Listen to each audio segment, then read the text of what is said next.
ابو بکر کی نظر ان پر پڑی تو گھبرائے اور کہا، اے اللہ کے نبی، اگر ان میں سے کوئی شخص محض اپنی نگاہ نیچی کر دے تو ہمیں دیکھ لے گا۔ نبی کریم صلی اللہ علیہ وسلم نے فرمایا، ابو بکر، ایسے دو آدمیوں کے بارے میں تمہارا کیا خیال ہے جن کا تیسرا اللہ ہے؟ اس وقت اللہ نے کافروں کی آنکھوں پر پردہ ڈال دیا، وہ غار کے اندر نہ دیکھ سکے۔ آپ نے 3 راتیں اور 3 دن غار میں قیام فرمایا۔ عامر بن فہیرہ دودھ پہنچاتے رہے، آپ کی بیٹی اسما رات کو کھانا پہنچاتی رہی، اور عبداللہ رضی اللہ عنہ دن بھر کی خبریں بھی سناتے رہے۔ گویا ابو بکر کا گھرانہ خدمت میں لگا رہا۔ تیسری رات غار سے روانہ ہوئے، عامر ساتھ چلے۔ عبداللہ اریقت نامی ایک شخص کو اجرت پر راستہ دکھانے کے لیے ساتھ لے لیا۔ اس طرح یہ آگے چلے۔ ادھر مکے کے کافر آپ کی تلاش میں نکلے، کیونکہ گھر میں انہیں علی رضی اللہ عنہ ملے تھے۔ پہلے وہ ابو بکر رضی اللہ عنہ کے گھر پہنچے، وہ وہاں نہ ملے تو کافروں نے اعلان کیا، جو شخص محمد یا ابو بکر کو پکڑ کر لائے گا اسے ہر ایک کے بدلے 100 اونٹ انعام میں دیے جائیں گے۔ قبیلہ بنو مدلج کا سردار سراقہ یہ اعلان سن کر ہتھیار لگا کر آپ کی تلاش میں گھوڑے پر روانہ ہوا۔ یہ بڑے ڈیل ڈول کا اور بہادر شخص تھا۔ تلاش کرتے کرتے ان حضرات کے نزدیک پہنچ گیا، لیکن گھوڑے نے ٹھوکر کھائی، زمین پر گرا، دوبارہ سیدھا ہوا، پھر گرا۔ ادھر ابو بکر مڑ مڑ کر اس کی طرف دیکھ رہے تھے۔ بولے، اے اللہ کے رسول، ہمارا پیچھا کرنے والا بہت قریب آ گیا ہے۔ اس پر نبی کریم صلی اللہ علیہ وسلم نے فرمایا، لا تحزن ان اللہ معنا، غم نہ کر، اللہ ہمارے ساتھ ہے۔ اس کے ساتھ ہی سراقہ کا گھوڑا زمین میں دھنس گیا۔ یہ دیکھ کر وہ پکارا، مجھے معاف کر دیجئے، میں آپ کو کوئی تکلیف نہیں پہنچاؤں گا۔ آپ نے دعا کی، گھوڑا نکل آیا۔ سراقہ نزدیک آیا، کافروں کے اعلان کے بارے میں بتایا۔ آپ نے اسے جانے کی اجازت دے دی اور اس سے کہا، ہمارے بارے میں کسی کو نہ بتانا۔ وہ لوٹ گیا اور آپ اپنے ساتھی کے ساتھ آگے روانہ ہوئے۔ ادھر یثرب یعنی مدینہ کے لوگوں کو اطلاع مل چکی تھی، وہ آپ کا بے چینی سے انتظار کر رہے تھے۔ آپ 8 دن تک سفر کے بعد قباء کے قریب پہنچے۔ قباء مدینے سے 4 کلومیٹر کے فاصلے پر جنوب مغرب میں ایک گاؤں تھا۔ لوگوں کو آپ کی آمد کی خبر ملی تو اللہ اکبر کے نعرے لگاتے امٹ پڑے۔ ادھر رسول کریم صلی اللہ علیہ وسلم اور ابو بکر رضی اللہ عنہ سواری سے اتر کر ایک درخت کے نیچے بیٹھ گئے تھے۔ لوگ ابو بکر کو سلام کرتے رہے، اس لیے کہ ان کے سر اور داڑھی کے بال سفید ہو گئے تھے۔ لوگ انہیں اللہ کا رسول سمجھے۔ نبی صلی اللہ علیہ وسلم پر دھوپ آئی تو ابو بکر نے آپ پر کپڑا تان کر سایہ کیا۔ تب لوگوں کو معلوم ہوا کہ اللہ کے رسول تو یہ ہیں۔ آپ صلی اللہ علیہ وسلم نے قباء میں مسجد بنوائی۔ چند دن ٹھہرنے کے بعد وہاں سے مدینے کی طرف روانہ ہوئے۔ ابو بکر اب بھی ساتھ تھے۔ مدینے میں آپ اور ابو بکر ابو ایوب انصاری کے ہاں قیام فرما ہوئے۔ اب آپ نے مدینے میں مسجد بنانے کا ارادہ فرمایا۔ مسجد کے لیے جو زمین خریدی گئی اس کی قیمت ابو بکر نے ادا کی۔ تمام مسلمانوں نے بڑھ چڑھ کر مسجد کی تعمیر میں حصہ لیا۔ ابو بکر بھی کسی سے پیچھے نہ رہے۔ پھر ابو بکر نے اپنے گھر کے باقی افراد کو بھی مکے سے مدینے بلا لیا، لیکن والد اور ایک بھائی نے ابھی اسلام قبول نہیں کیا تھا، وہ مکے ہی میں ٹھہرے رہے۔ ابو بکر رضی اللہ عنہ کی والدہ بھی بوڑھے شوہر کی وجہ سے وہیں رکی رہی۔ مدینے میں آپ نے اپنا کام یعنی کپڑے کی تجارت پھر سے شروع کر دی، لیکن زیادہ وقت نبی کریم صلی اللہ علیہ وسلم کی خدمت میں بسر کرنے لگے۔ آپ ہر جگہ رسول اللہ صلی اللہ علیہ وسلم کے ساتھ جاتے۔ ابو بکر صدیق رضی اللہ عنہ نے ہر طرح کے جہاد میں حصہ لیا، دین کی خاطر ہر قسم کی سختیاں برداشت کی، اپنا مال اللہ کے راستے میں بے دریغ خرچ کیا، جان کی بازی لگا کر اللہ اور اس کے رسول صلی اللہ علیہ وسلم کے دشمنوں سے لڑے۔ آپ غزوہ بدر میں شریک ہوئے، اس لڑائی سے پہلے آپ نے پرجوش انداز میں مسلمانوں سے کہا، ہم آخری دم تک لڑیں گے۔ میدان جنگ میں نبی کریم صلی اللہ علیہ وسلم بہت دیر تک دعا کرتے رہے تو ابو بکر کا دل بھر آیا اور انہوں نے یہ الفاظ کہے، اے اللہ کے رسول، اب بس کیجئے، آپ بہت دعا مانگ چکے، اللہ آپ سے کیا ہوا وعدہ ضرور پورا فرمائے گا۔ لڑائی کے دوران جو کافر آپ صلی اللہ علیہ وسلم کی طرف بڑھتا، ابو بکر فوراً اس پر حملہ آور ہوتے۔ ابو بکر کے بیٹے عبد الرحمن ابھی مسلمان نہیں ہوئے تھے، کافروں کے لشکر میں موجود تھے۔ کچھ عرصے بعد وہ اسلام لے آئے۔ اس وقت انہوں نے بتایا، ابا جان، بدر کی لڑائی میں آپ میری تلوار کے زد میں آئے تھے، لیکن میں نے وار نہیں کیا تھا۔ یہ سن کر ابو بکر نے فرمایا، لیکن اگر تم میری تلوار کی زد میں آ جاتے تو میں تمہیں ہرگز نہ چھوڑتا۔ اس کے بعد احد کی لڑائی ہوئی۔ اس لڑائی میں مسلمانوں کے ایک دستے کی غلطی کی وجہ سے مسلمانوں کے پاؤں اکھڑ گئے۔ اس وقت کافر چاروں طرف سے آپ صلی اللہ علیہ وسلم پر ٹوٹ پڑے۔ اس وقت جن چند جانثاروں نے آپ کے ساتھ دشمن کا مقابلہ کیا، ان میں سے ایک ابو بکر رضی اللہ عنہ بھی تھے۔ خندق کی لڑائی میں ابو بکر فوج کا ایک دستہ لے کر خندق کے ایک حصے کی حفاظت کرتے رہے۔ بعد میں اس جگہ مسجد بنائی گئی جو مسجد صدیق کے نام سے مشہور ہوئی۔ بیعت رضوان کے موقع پر صلح کی چند شرائط مسلمانوں کو پسند نہ آئیں تو وہ ابو بکر کے پاس آئے اور اپنا خیال ظاہر کیا۔ ابو بکر نے ان سے فرمایا، آپ اللہ کے رسول ہیں، جس طرح اللہ حکم دیتا ہے اسی طرح کرتے ہیں، اللہ ان کی مدد کرے گا، تم ان کی اطاعت کرتے رہو، اللہ کی قسم وہ حق پر ہیں۔ خیبر کی لڑائی میں بھی ابو بکر رضی اللہ عنہ ساتھ تھے۔ فتح مکہ کے موقع پر بھی ابو بکر ساتھ تھے۔ قریش میں اب مقابلے کی تاب نہیں تھی۔ آپ صلی اللہ علیہ وسلم نے انہیں معاف کر دیا۔ ابو بکر اپنے والد ابو قحافہ کو آپ کی خدمت میں لائے۔ وہ بہت بوڑھے ہو چکے تھے، بینائی بھی زائل ہو چکی تھی۔ ابو بکر نے خواہش ظاہر کی کہ وہ مسلمان ہو جائیں۔ آپ صلی اللہ علیہ وسلم نے ان کے سینے پر ہاتھ پھیرا اور فرمایا، اسلام لے آئیے۔ انہوں نے اسی وقت کلمہ پڑھ لیا۔ غزوہ حنین کے موقع پر جب قبیلہ حوازن نے زبردست تیر اندازی کی تو مسلمانوں کی صفیں ٹوٹ گئیں۔ اس وقت جو صحابہ ثابت قدم رہے ان میں ابو بکر بھی تھے۔ غزوہ طائف میں ابو بکر کے بیٹے عبداللہ کو ایک تیر لگا، وہ زخمی ہو گئے۔ چند دن میں زخم ٹھیک ہو گیا لیکن پھر خراب ہو گیا اور وہ اسی زخم کی وجہ سے فوت ہوئے۔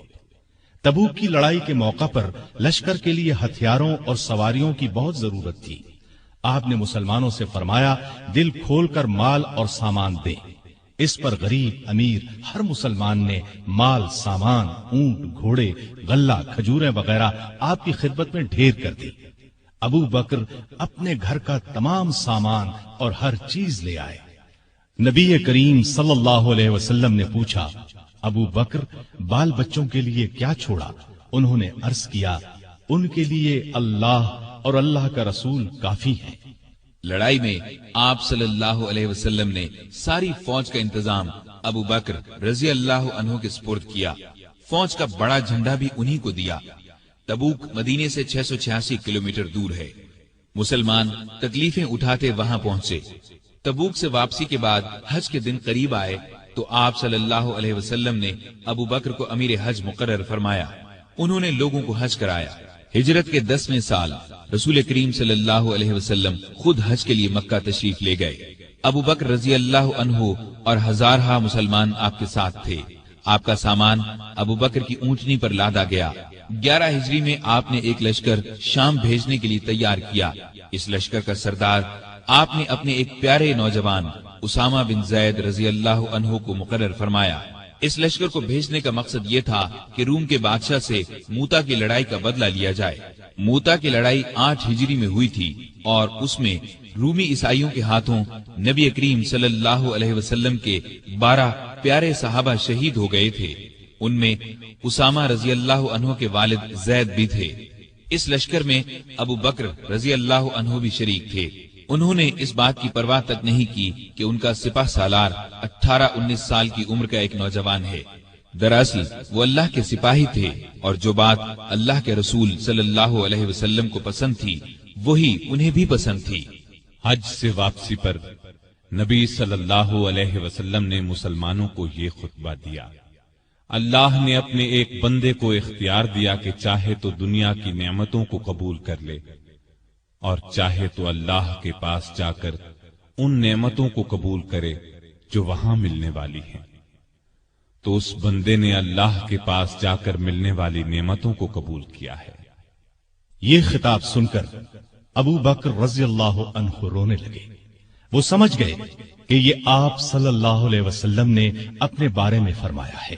ہجرت کے 11ویں سال رسول کریم صلی اللہ علیہ وسلم کے مرض میں اضافہ ہو گیا تو آپ نے ابو بکر کو نماز پڑھانے کا حکم فرمایا۔ ابو بکر نمازیں پڑھانے لگے۔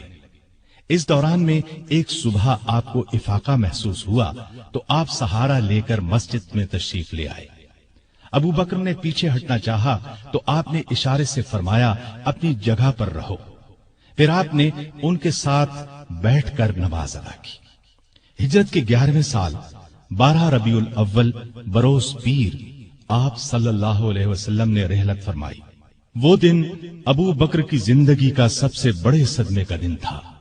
انہوں نے نبی کریم صلی اللہ علیہ وسلم کی پیشانی کو بوسہ دیا اور فرمایا، میرے ماں باپ آپ پر قربان، اللہ آپ پر 2 موتیں جمع نہیں کرے گا۔ جو موت اللہ نے آپ کے لیے لکھ دی وہ آ چکی، اب آپ پر کبھی موت نہیں آئے گی۔ اس وقت صحابہ کی حالت بہت نازک تھی۔ سیدنا عمر فاروق رضی اللہ عنہ ننگی تلوار لیے اعلان کرتے نظر آئے، جو شخص یہ کہے گا کہ رسول اللہ صلی اللہ علیہ وسلم نے وفات پائی میں اسے جان سے مار ڈالوں گا۔ ابو بکر نے ان کی یہ تقریر سنی تو فرمایا، اے عمر سنبھلو اور چپ ہو جاؤ۔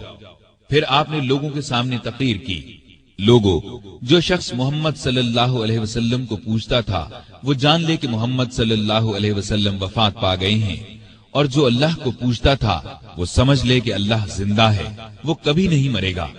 ان الفاظ کے بعد آپ نے قرآن مجید کی یہ آیت تلاوت فرمائی، محمد صلی اللہ علیہ وسلم صرف رسول ہی ہیں، ان سے پہلے بہت سے رسول آ چکے ہیں، کیا اگر ان کا انتقال ہو جائے یا شہید ہو جائیں تو تم اسلام سے اپنی ایڑیوں کے بل پھر جاؤ گے؟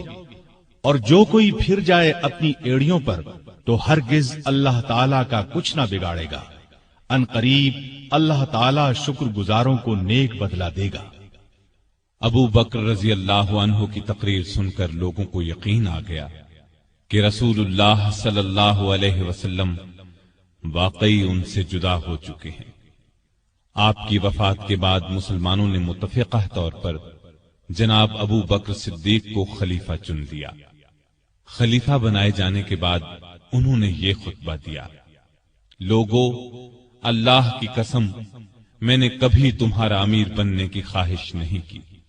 تم نے ایک ایسا بوجھ مجھ پر ڈال دیا ہے جس کے اٹھانے کی طاقت میں اپنے اندر نہیں پاتا، اور اللہ کی مدد کے بغیر اس کو نہیں سنبھال سکتا۔ میں تم سے بہتر نہیں، اگر سیدھے راستے پر چلوں تو میری مدد کرنا، اور اگر غلطی کروں تو مجھے درست کر دینا۔ یاد رکھو، سچائی امانت ہے اور جھوٹ خیانت۔ تم میں سے جو کمزور ہے وہ میرے نزدیک طاقتور ہے، یہاں تک کہ اس کا حق دلوا دوں، اور تم میں سے جو طاقتور ہے وہ میرے نزدیک کمزور ہے، یہاں تک کہ اس سے دوسروں کا حق وصول کر لوں۔ جو قوم اللہ کی راہ میں جہاد چھوڑ دیتی ہے وہ ذلیل کر دی جاتی ہے، اور جس قوم میں بے حیائی پھیل جاتی ہے اس پر اللہ کا عذاب نازل ہوتا ہے۔ جب تک میں اللہ اور اس کے رسول صلی اللہ علیہ وسلم کی اطاعت کروں تم میرا حکم مانو، اور جب میں اللہ اور اس کے رسول کی نافرمانی کروں تو تم پر میرا حکم ماننا فرض نہیں۔ اب نماز کے لیے کھڑے ہو جاؤ، اللہ تم پر رحم فرمائے۔ خلیفہ بننے کے بعد ابو بکر نے جو سب سے پہلا حکم جاری کیا وہ یہ تھا کہ اسامہ کے لشکر کو شام جانے کے لیے تیار ہو جانا چاہیے۔ مجاہدین فوراً جمع ہونے لگے۔ اسی اثنا میں خبریں آنے لگیں کہ عرب کے بہت سے قبیلوں نے زکوٰۃ ادا کرنے سے انکار کر دیا ہے۔ یہ لوگ ابھی تھوڑا عرصہ پہلے ہی مسلمان ہوئے تھے۔ بعض لوگوں نے نبی ہونے کا جھوٹا دعویٰ کر کے ہزارہا لوگوں کو بے وقوف بنا ڈالا۔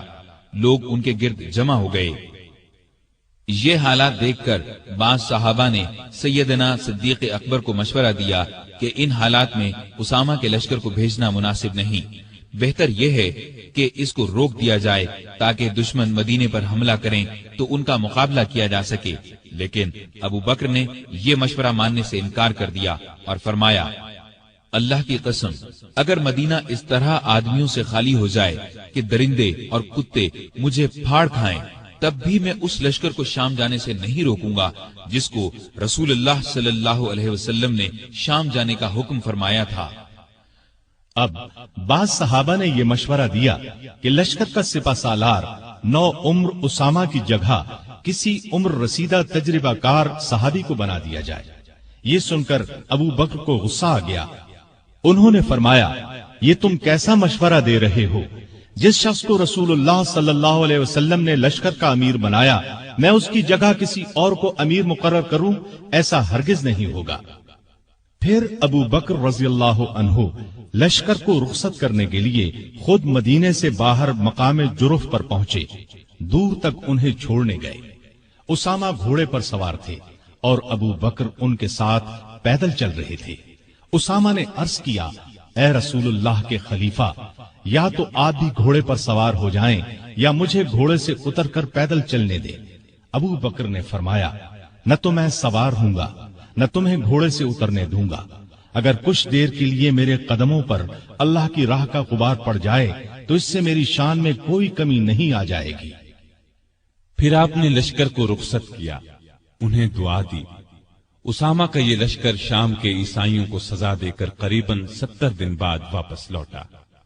نبی صلی اللہ علیہ وسلم کی وفات کے بعد کچھ قبیلے اسلام سے پھر گئے، کچھ نے زکوٰۃ دینے سے انکار کر دیا اور کچھ نے جھوٹی نبوت کا اعلان کر دیا۔ یہ سب ارتدادی فتنے تھے، یعنی یہ مرتد ہو گئے تھے۔ ابو بکر رضی اللہ عنہ نے ان سب کے خلاف جہاد کیا۔ پہلے آپ نے زکوٰۃ نہ دینے والوں سے جنگ کی، انہیں شکست دی۔ پھر خالد بن ولید اور دوسرے سپہ سالاروں کے لشکر جھوٹے نبیوں کی طرف روانہ کیے۔ مسیلمہ کذاب سب سے بڑا جھوٹا نبی تھا۔ خالد بن ولید کے لشکر نے اسے شکست فاش دی۔ اس لڑائی کو یمامہ کی لڑائی کہا جاتا ہے۔ مسیلمہ بھی اس جنگ میں مارا گیا۔ 10,000 مرتد ہلاک ہوئے۔ مسلمانوں کے لشکر میں سے 1,000 شہید ہوئے۔ اس طرح مرتدوں کی کمر ہمیشہ کے لیے ٹوٹ گئی۔ ہر طرف امن قائم ہو گیا، اور یہ سب ابو بکر کی غیر معمولی ایمانی طاقت، ہمت اور شجاعت کی وجہ سے ممکن ہوا۔ اس کے بعد آپ کا ایک خاص کارنامہ یہ ہے کہ آپ نے قرآن کو ایک جگہ جمع کروایا، کیونکہ اس وقت قرآن مجید مختلف جگہوں پر لکھا ہوا تھا۔ یمامہ کی لڑائی میں سینکڑوں حفاظ صحابہ شہید ہو گئے تھے، اس لیے ضرورت محسوس ہوئی کہ قرآن کو ایک جگہ جمع کر دیا جائے، چنانچہ یہ کام کیا گیا۔ اس کے بعد ابو بکر روم اور ایران کی طرف متوجہ ہوئے۔ روم اور ایران اس وقت دنیا کی 2 بڑی سلطنتیں تھیں۔ روم والے عیسائی تھے اور ایران کے لوگ مجوسی یعنی آگ کو پوجتے تھے۔ دونوں ہی مسلمانوں کے دشمن تھے۔ نبی کریم صلی اللہ علیہ وسلم نے اپنی زندگی مبارک میں آس پاس کے ملکوں کے بادشاہوں کے نام اسلام کے پیغامات ارسال فرمائے تھے۔ ایک خط ایران کے بادشاہ خسرو پرویز کو بھی بھیجا گیا تھا۔ اس نے آپ کا خط پھاڑ دیا تھا۔ آپ نے یہ خبر سن کر فرمایا تھا، اللہ اس کے ملک کے ٹکڑے ٹکڑے کرے۔ پھر خسرو پرویز کے بیٹے نے اسے قتل کر ڈالا۔ اس کے بعد ایرانی آپس میں لڑنے لگے۔ ایسے میں ابو بکر رضی اللہ عنہ خلیفہ بن گئے تو انہوں نے خالد بن ولید کو سپہ سالار بنا کر ایران کی طرف روانہ کیا۔ خالد بن ولید رضی اللہ عنہ کی ایرانیوں سے 15 کے قریب لڑائیاں ہوئیں۔ ان سب میں اللہ نے انہیں فتح عطا کی۔ اس کے بعد روم کی باری آئی۔ روم کی طرف 4 لشکر روانہ کیے۔ ان کے سپہ سالار ابو عبیدہ بن جراح، یزید بن ابی سفیان، شرحبیل بن حسنہ اور عمر بن عاص مقرر فرمائے۔ ان چاروں لشکروں میں 27,000 کے قریب مجاہدین تھے۔ یہ چاروں مختلف راستوں سے شام پر حملہ آور ہوئے۔ ساتھ ہی ابو بکر نے خالد بن ولید کو حکم بھیجا کہ وہ بھی ان لشکروں کی مدد کے لیے پہنچیں۔ خالد بن ولید شام کے اسلامی لشکر سے آ ملے اور کمان اپنے ہاتھ میں لے لی۔ ادھر رومیوں کا بڑا لشکر اجنادین کے مقام پر جمع ہوا۔ خالد بن ولید نے ان کا رخ کیا اور انہیں بہت بڑی شکست دی۔ اجنادین سے شکست کھا کر رومی یرموک میں جمع ہوئے۔ یہاں بھی زبردست جنگ ہوئی۔ یہ لڑائیاں ابھی جاری تھیں کہ سیدنا ابو بکر رضی اللہ عنہ بیمار ہو گئے۔ پہلے انہیں تیز بخار ہوا، سخت کمزوری کی وجہ سے مسجد میں نہ آ سکے۔ سیدنا عمر رضی اللہ عنہ کو نمازیں پڑھانے کا حکم دیا۔ جب حالت اور بگڑی تو وصیت فرمائی، میرے بعد خلیفہ عمر ہوں گے۔ یہ وصیت سن کر بعض صحابہ نے عرض کی، عمر کے مزاج میں سختی ہے، تو ابو بکر نے فرمایا، جب خلافت کا بوجھ سر پر پڑے گا تو یہ سختی جاتی رہے گی۔ وہ امت کے بہترین آدمی ہیں۔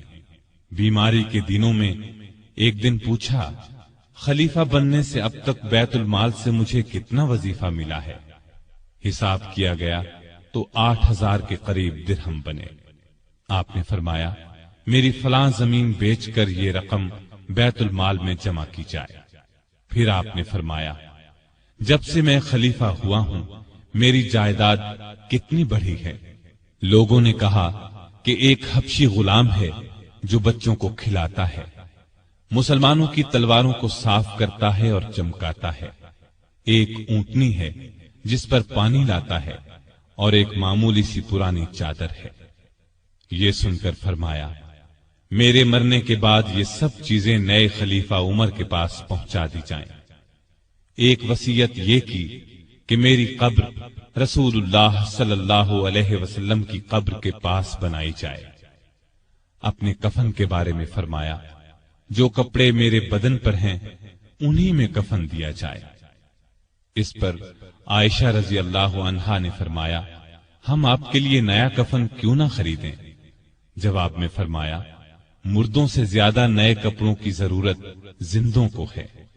یہ بھی فرمایا، نبی صلی اللہ علیہ وسلم کی وفات پیر کو ہوئی تھی، آج پیر ہے، مجھے امید ہے کہ میری موت بھی آج ہی ہوگی۔ چنانچہ 22 جمادی الاخر ہجرت کے 13ویں سال پیر کے دن ابو بکر رضی اللہ عنہ اس دنیا سے رحلت کر گئے۔ کفن دفن ان کی وصیت کے مطابق ہوا۔ وفات کے وقت عمر 63 سال تھی۔ خلافت کی مدت 2 سال 3 ماہ 11 دن ہے۔ خلیفہ بننے سے پہلے کپڑے کی تجارت کرتے تھے۔ جس روز خلیفہ بنائے گئے اس سے اگلے روز کپڑے کے تھان کندھے پر رکھ کر بازار کی طرف نکلے۔ عمر نے دیکھا تو عرض کی، اگر آپ تجارت کرتے رہے تو مسلمانوں کے کام کون سر انجام دے گا؟ اس طرح مسلمانوں کے مشورے سے آپ کا وظیفہ مقرر ہوا۔ یہ اتنا تھا جتنا ایک عام آدمی کا خرچ ہوتا ہے۔ وفات کے وقت یہ بھی اپنی زمین فروخت کر کے بیت المال میں جمع کرانے کی وصیت کر دی۔ اس وصیت کے مطابق جب یہ رقم بیت المال میں جمع کرانے کے لیے سیدنا عمر فاروق کی خدمت میں لائی گئی تو عمر رو پڑے۔ آپ کی شکل نورانی، قد درمیانہ، جسم دبلا پتلا، رنگ گورا تھا۔ لباس بہت سادہ پہنتے، عبادت کا بہت شوق تھا۔ دن کو روزہ رکھتے، رات کو قیام کرتے، تلاوت کے وقت اتنا روتے کہ داڑھی تر ہو جاتی۔ قرآن اور حدیث کے بہت بڑے عالم تھے۔ آپ سے مروی 42 احادیث ہیں۔ لکھنا پڑھنا بھی جانتے تھے۔ مختلف اوقات میں 5 شادیاں کی، 3 بیٹے اور 3 بیٹیاں تھیں۔ ان کے نام یہ ہیں: عبداللہ، عبد الرحمن، محمد، اسما، عائشہ اور ام کلثوم رضی اللہ عنہم۔ گھر والوں سے بہت محبت کرتے تھے، لیکن سب سے زیادہ نبی کریم صلی اللہ علیہ وسلم سے محبت کرتے تھے۔ اس محبت کا الفاظ میں بیان ناممکن ہے۔ ہر وقت اپنی جان نبی کریم صلی اللہ علیہ وسلم پر قربان کرنے کے لیے تیار رہتے تھے۔ آپ صلی اللہ علیہ وسلم بھی ہر وقت انہیں اپنے ساتھ رکھتے، کوئی بات ان سے چھپا کر نہیں رکھتے تھے۔ آپ صلی اللہ علیہ وسلم کی خدمت میں صحابہ جڑ کر بیٹھتے تھے، لیکن ابو بکر کے لیے جگہ چھوڑ دی جاتی تھی۔ جب وہ اپنی جگہ پر آ کر بیٹھتے تو آپ ان کی طرف رخ کر لیتے تھے۔ آپ صلی اللہ علیہ وسلم فرمایا کرتے تھے، ابو بکر تمام لوگوں میں مجھے سب سے زیادہ پیارے ہیں۔ آپ صلی اللہ علیہ وسلم نے کئی بار انہیں جنت کی بشارت دی۔ ایک مرتبہ فرمایا، ابو بکر حوض کوثر پر میرے ساتھ ہوں گے۔ ایک مرتبہ نبی کریم صلی اللہ علیہ وسلم نے 10 صحابہ کے نام لے کر فرمایا کہ یہ جنتی ہیں۔ ان میں پہلا نام ابو بکر صدیق کا لیا۔ ابو بکر صدیق غریبوں اور محتاجوں کی بہت مدد کرتے تھے۔ اللہ کے راستے میں خرچ کرنے میں سب کو پیچھے چھوڑ دیتے تھے۔ اللہ کا خوف اس قدر تھا کہ حساب کے دن کا خیال آنے پر کانپ جاتے تھے۔ فرمایا کرتے تھے، کاش میں ایک دن کا ہوتا، کسی کو کوئی بات کہہ دیتے تو فوراً اس سے معافی مانگ لیتے۔ لوگوں کو سلام کرنے میں پہل کرتے تھے۔ پرہیزگاری تو حد درجے کی تھی۔ ایک دن آپ کا غلام کھانے کی کوئی چیز لایا، آپ نے اس میں سے کچھ کھا لیا، لیکن کھانے کے بعد غلام نے آپ سے پوچھا، آپ کو معلوم ہے کہ آپ نے جو کھایا ہے وہ کیا ہے؟ آپ نے فرمایا، بتلاؤ یہ کہاں سے آیا ہے؟ اس نے بتایا کہ زمانہ جاہلیت میں ایک شخص نے مجھ سے کچھ منتر پڑھوایا تھا، یہ اس کی اجرت ہے۔ یہ سن کر ابو بکر نے اپنا ہاتھ منہ میں ڈالا اور جو کچھ پیٹ میں گیا تھا قے کے ذریعے سب کچھ باہر نکال دیا۔ مزاج میں بہت عاجزی تھی۔ خلیفہ بننے سے پہلے محلے والوں کی بکریوں کا دودھ دو دیتے تھے۔ خلیفہ بننے کے بعد بھی یہ معمول نہ چھوڑا۔ لوگوں کو بہت اچھی اچھی نصیحتیں کرتے رہتے تھے۔ فرماتے ہیں، مصیبت کی جڑ انسان کی گفتگو ہے۔ عقل مند کی پہچان یہ ہے کہ وہ زیادہ باتیں نہیں کرتے۔ سچائی امانت اور جھوٹ بددیانتی ہے۔ کسی مسلمان کو حقیر نہ جانو۔ جس قوم میں بری باتیں عام ہو جائیں تو اللہ اس کو مصیبت میں ڈال دیتا ہے۔ ہر اچھے کام کے ثواب کا ایک اندازہ ہے، لیکن صبر کا ثواب بے اندازہ ہے۔ گناہ سے توبہ کرنا ضروری ہے، لیکن گناہ سے بچنا اس سے بھی زیادہ ضروری ہے۔ اس دن پر رو جو تیری عمر سے گزر گیا اور تو نے اس میں کوئی نیکی نہیں کی۔ اللہ تعالیٰ اس وقت تک نفلی عبادت قبول نہیں کرتا جب تک کہ تم فرض ادا نہ کرو۔ جو قوم جہاد کو چھوڑ دیتی ہے اللہ اس کو ذلیل کر دیتا ہے۔ مظلوم کی بد دعا سے بچو، کیونکہ اللہ اس کو فوراً سن لیتا ہے۔ علم بغیر عمل کے بیکار ہے۔ بروں کے پاس بیٹھنے سے اکیلے بیٹھ رہنا بہت اچھا ہے۔ دوائیں کھا کھا کر صحت مند نہیں بنا جا سکتا۔ جس پر نصیحت اثر نہ کرے اس کا دل ایمان سے خالی ہے۔ مسکین اور محتاج کو عاجزی اور ادب سے خیرات دو، اس لیے کہ خوشی سے خیرات دینا اس کے قبول ہونے کی نشانی ہے۔ اللہ سے شرم کرو۔ ہر کام کرتے وقت یاد رکھو اللہ تمہیں دیکھ رہا ہے۔ بڑائی پرہیزگاری میں ہے اور عزت عاجزی میں۔ آپس میں بھائی بھائی بن کر رہو جیسا کہ تمہیں اللہ نے حکم دیا ہے۔ ایک دوسرے سے تعلق مت توڑو، کسی سے حسد نہ کرو اور نہ کسی کے خلاف دل میں کینہ رکھو۔ سامعین محترم، ابھی آپ دارالسلام اسٹوڈیو سے خلفائے راشدین کا پہلا حصہ خلیفہ راشد سیدنا ابو بکر صدیق رضی اللہ عنہ سماعت فرما رہے تھے۔